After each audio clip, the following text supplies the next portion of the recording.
So Corey, that's by far the most fired up we've ever seen you. We didn't get a chance to hear your post-fight speech. What was going through your mind right after that win? I mean, I did exactly what I wanted to do. You know, I was, with the build-up, played out perfect. You know, I talked to my brother the other day, and he told me, we need to go out there. I know you hurting, bro, because I'm hurting for you. You know, you got this will be your 14th fight. And I'm sitting here watching the media and hearing what the people say, and it's kind of crazy because you beat the top guys and they still disrespect you. They give you no love, and it hurts because you my little brother. I know how hard you worked your whole life and stuff like this, and the disrespect. And he told me straight up, we need to go out there, say, if you can get him to the ground, then pound. But if not, you need to get this dude an 815 ass whooping. Let him feel your hurt with them knuckles. Don't think nothing else. Me and my coaches, we knew we the best in the light heavyweight division. You know, people don't realize I started this with 3 fights. I came here from 3 fights, Ultimate Fighter won it, I'm here. Here we are, 17, 18 fights later, and I'm still standing. So the post-fight was pretty much just telling him there's levels to this, man. I said it in a more of a higher tone and disrespectful way, but pretty much what I told him is levels. Build your way up. Quit trying to jump up. This is my place. I earned my spot, and I go back and earn yours. There's levels to this shit. And that was it. You kind of brushed off a lot of the criticism pre-fight, but clearly a lot of emotions. How fulfilling was it to not only win the fight, but do it so emphatically and sort of shut up all the naysayers? It's one of the best feelings in the world.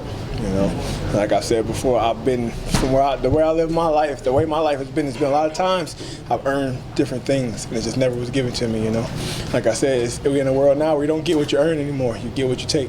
And I went out there and took it from him. Well, you saw obviously Reyes put on a big finish over Chris Weidman. How would you compare your statement to his, and make a case sort of for why you should be the next guy to be fighting John Jones? My case is he knocked out Chris Weidman. I just knocked out the hype train. You know, Chris Weidman had how many losses in his last fight? You know, Chris is my guy. I love him to death. You know, we trained together, helped him with the Luke Rocco. Nothing against him at all. He's a great mixed martial artist, and I respect the hell out of him. But it ain't like he went out there and knocked out a guy that was the hype train that they was pushing to the title. You know, Dominic Reyes, he had a slow build like me. We were probably in the same place. You know, Chris Weidman was the champ, but the key word there was. You know what I mean? And right now, Johnny Walker was the person they wanted to be the champ, that it factor. And I destroyed the it factor. So put him back at the back of the bus and move me to the front. You said you saw a post-fight that he had been knocked out before, and you knew that. Did you go into that knowing that that might be there, and then was that what you were going for? 100%. You know, I'm a mixed martial artist. I study. A lot of people don't. They see his last fight and they go, oh my God, he did this. And I fell into that trap before against Jimmy Manuel, and I knew I couldn't do that. You got to go back, do your research, find out people's weaknesses, and I studied deeply. You know, when he came into the UFC from Contender, I started following him, looking up his stuff, realizing I knew right then, oh, my dude got knocked out with a right hand early. And again, overhand right when he got knocked out twice in the fight. He got up and got knocked out again. And actually a buddy of mine, Carl, and his wife Natalie, when I went to their house to set up a tree stand, she was like, just remember, he's been knocked out with the right hand. Your right hand will put him to sleep. This was like a month ago.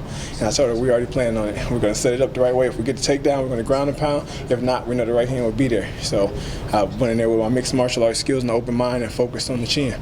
Was there anything that Johnny Walker did or said, you know, leading up to the fight that irritated you or made you feel disrespected? Everything. His presence, him being here. And I'm dead serious. Y'all laughing. It's not, you don't see a smile on my face. You know, I've been here, like I said, I earned my stripes. And the fact he come in dead, doing the worm, and the fact in the face-off in the media, he still did the little fake trip coming up the stairs and could risk hurting himself and fuck up my money. I had to prove that was a problem. Don't do that. We serious. This is business. It's levels. Be a professional. You know, I gotta apologize. Like I said, I wasn't too professional with my post screaming and all that. But you gotta think, with all the tension I had, like my brother said, I'm hurting. You know, I sit at home with my wife and my kid, and we see the stuff come on the media, and you hear all the stuff about the title challenge, title this, title that, and you read it, and my name is nowhere to be found. And I'm the only one in the top 10 in the division that knocked or beat top 5 guys multiple times. I fought 14 fights. Every fight but one has been a ranked opponent. And I'm the only person that wasn't in the fucking talk. It hurts. So I went out there, I had to hurt him. Have you seen what John Jones has tweeted recently?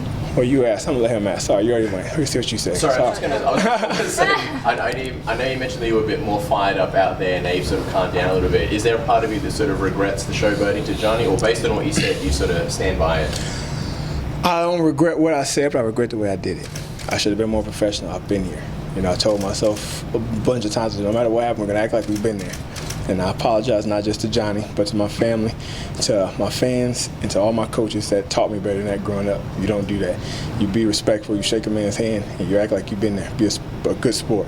And kind of on that same note, you're talking about his antics. Do you feel like he overlooked you in this fight at all? 100%. They all do. Glover did it. Glover told me after the fight, he said, I got to give it to you, man. I took the fight because I thought there was no way you could beat me. And that's the problem. They keep looking past me. Like I said, let them. People are like, oh, mention Corey's name, this. And I inbox them like, shh, don't say my name. Let them sleep on me because a thief strikes most when you don't expect it. Now, what was you saying? So he said so much for the early Christmas present. What do you think about that? And what do you think? I know what he wanted. He thought he was going to hope he can get a fight in December. I'm pretty sure that's what he means, December 14th. But you had your chance to fight me when I wanted to, so now you're going to wait. And, you know, I made my statement. My name is going to be hot. It's like you strike when the iron's hot. I'm hot right now. You can't say I'm not. So it's my terms, you know. I know you're the champ, but I got things I want to do, things I've got to handle, and I'll be ready. I'm still going to be training. Don't worry.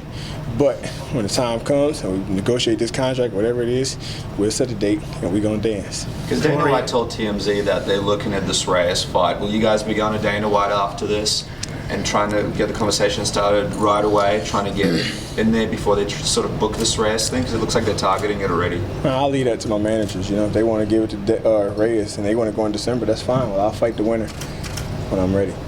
Corey, you last month in an interview with The Athletic, you said that this was an opportunity to say fuck you to the UFC. I'm assuming you feel pretty vindicated. You know, you've derailed the hype train, as you said. What happens if they continue to overlook you and they give it to Reyes and then they look for another contender instead of yourself? Release me. If you don't want to give me what I've earned, let me go. I'm hot. I prove my worth. I'll go somewhere where somebody's going to respect me. You know, that's the thing. A lot of people feel like you need the UFC. I don't want to speak out. When the shit happened with John Jones at 232, there's a reason why I spoke out. I don't need the UFC. I love being here. Don't get me wrong. I love this. I love my job. I love the opportunity to inspire and go around the world and do that. But I've never been a person to depend on somebody for what I need. You know, if I got to go back to working 9 to 5, I'll do it. I'm going to make sure my family eat. But if I'm out here proving myself, I'm doing what you want. I just did exactly what you want. Knockouts and excitement, tell me they're not excited. I did that. So they still not giving me my worth, let me go. I'll go somewhere else. Is that like your family? This is your first fight with your son being born. What does that mean to go back home to him with a victory? That's the best feeling in the world. I know he's watching. We got him in the hotel with baby. He don't understand what he's watching, but the babysitter got the fight on. I know it. And one day he'll look back and we can break it down to him. Say, you was there, son. You was in New York. You spent that couple of days in the fight week with me. You was my inspiration, you know.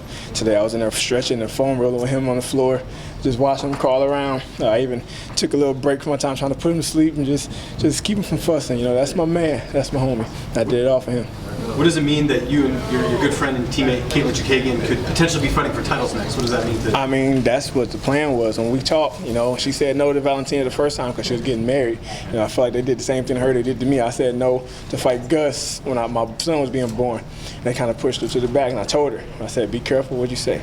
Be careful when you answer that question because they will put you to the back of the bus. I'm dealing with it right now. Don't go through that.